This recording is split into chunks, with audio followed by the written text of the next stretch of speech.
Since the dawn of time, sunrise and sunset have held immense significance across all cultures, symbolizing both beginnings and endings. It is only natural that we, as humans, are drawn to this phenomenon, and photographers in particular. Here nature provides both beautiful, soft and golden light and can deliver some dramatic skies that adds life, color and drama to the images. Although we can agree that sunsets and sunrises are beautiful, many people do not experience nature during the golden hour due to the routines of daily life, which makes these kind of images from landscape photographers unique and special for non-photographers.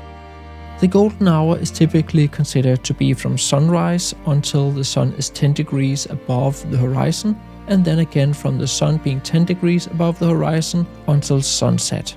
And depending on the season and where you are on Earth, you can experience the golden hour all day long.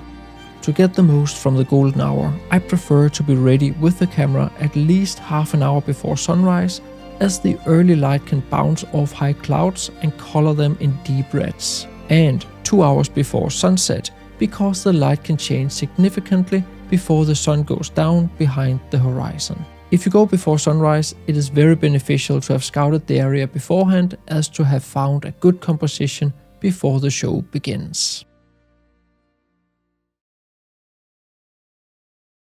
As with all other photography, it is absolutely essential to have a good composition. Composition is not as difficult as many make it out to be, but it does require some practice to master. Essentially, composition refers to where and how you place elements in your image relative to each other. The first thing to establish is your focal point. What are you photographing? Many beginners might say the sunrise or sunset itself. I'm taking a picture of the whole scene. I thought this way myself at the beginning, but this is both a cliché and in most cases boring. At least until more elements are introduced into the image. How many photos of sunsets have you ever taken on your phone just to never look at them again? Other elements can, as in these examples, be glacier cracks and waves that serve as the foreground to create depth, placed in such a way that they create lines leading the eye into the image, so-called leading lines. Lines can also run parallel in the image and function as a frame. As a rule of thumb, you can think of it as taking a picture of one thing. This could be a tree, a house, an interesting hill, a mountain, or a waterfall. Depending on how you use the light, you can achieve widely varying expressions and results. My philosophy is that there is no right or wrong way to take a photo, but you can use and benefit from light in more or less optimal ways. It all depends on your intention with the image, what you want to show, and what feelings you wish to convey to the viewer. Light can, for example, be used to illuminate a scene. By allowing light to hit your focal point or subject, you draw attention to it, since the eye tends to be attracted to areas of the photo that stands out from the surroundings. The golden light from the sun provides a warm and inviting atmosphere, and the low sun gives long, soft shadows that add depth and texture. And compositionally, it is key to understand that the eye is attracted to the parts of the photo that stands out.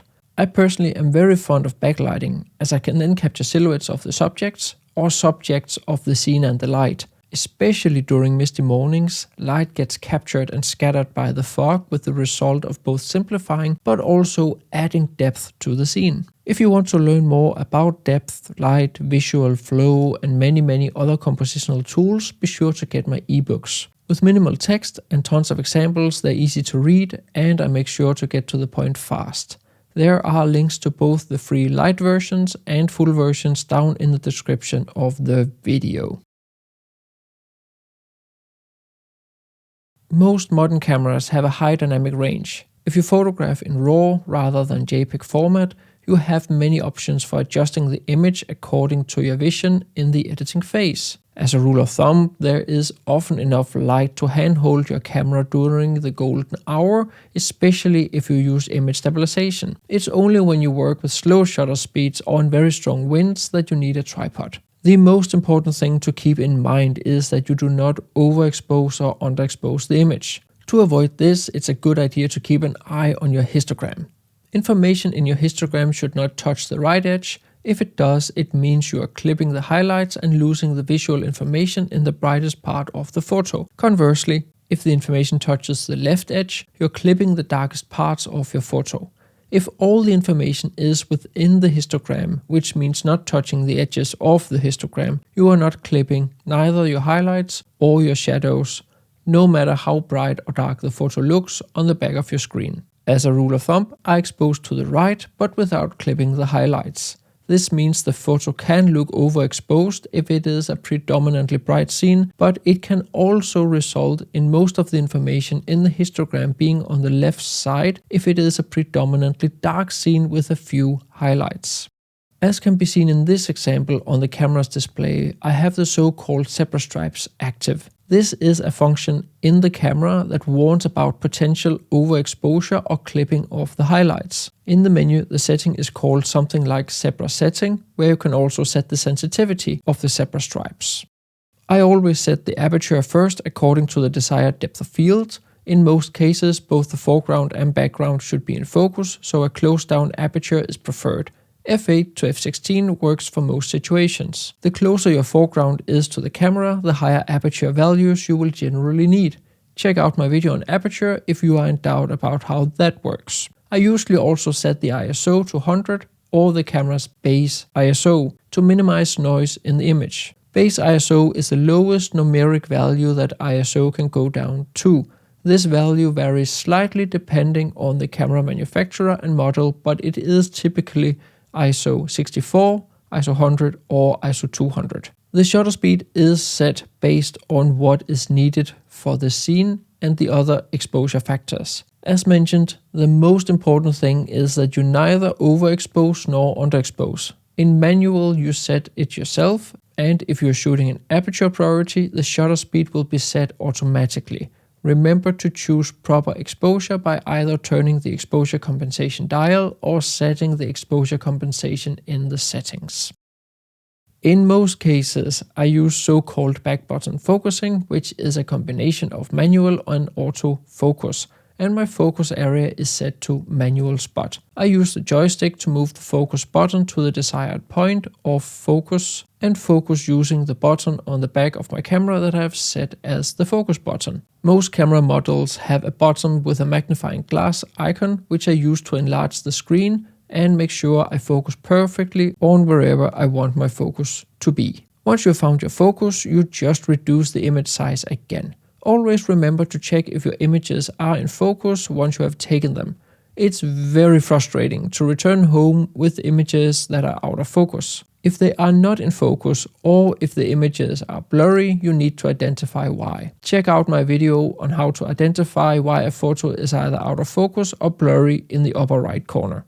Unless you are photographing directly into the sun, in most cases you can get away with a single exposure. If you are photographing into the sun, meaning you have a backlit scene, you will often need to take multiple exposures and combine them. If you have a scene with a very high dynamic range and cannot avoid clipping either the highlights or shadows, you need to take multiple pictures at different exposures. This is called exposure bracketing and means taking a sequence of 3 or 5, maybe even 7 images with, for example, 2 stop of light interval between them and combining them in software like Lightroom or Photoshop to achieve maximum dynamic range. In most cases, 3 images or even only 2 images are sufficient. In this way, you get 1 image with visual information in the shadows, 1 image with information in the highlights, and a middle exposure that is optimized for the midtones of the photo. In your camera menu, the setting is called Auto Exposure Bracketing or AEB. This setting can usually be found in your drive mode. How many stops of light there should be between your images depends on the scene, but a 2-stop interval is a good starting point. When shooting in this way, it is important that your exposures are aligned, so a tripod is very helpful. If your photos are not aligned, you risk getting odd artifacts along edges when you combine the photos into a high dynamic range photo, a so-called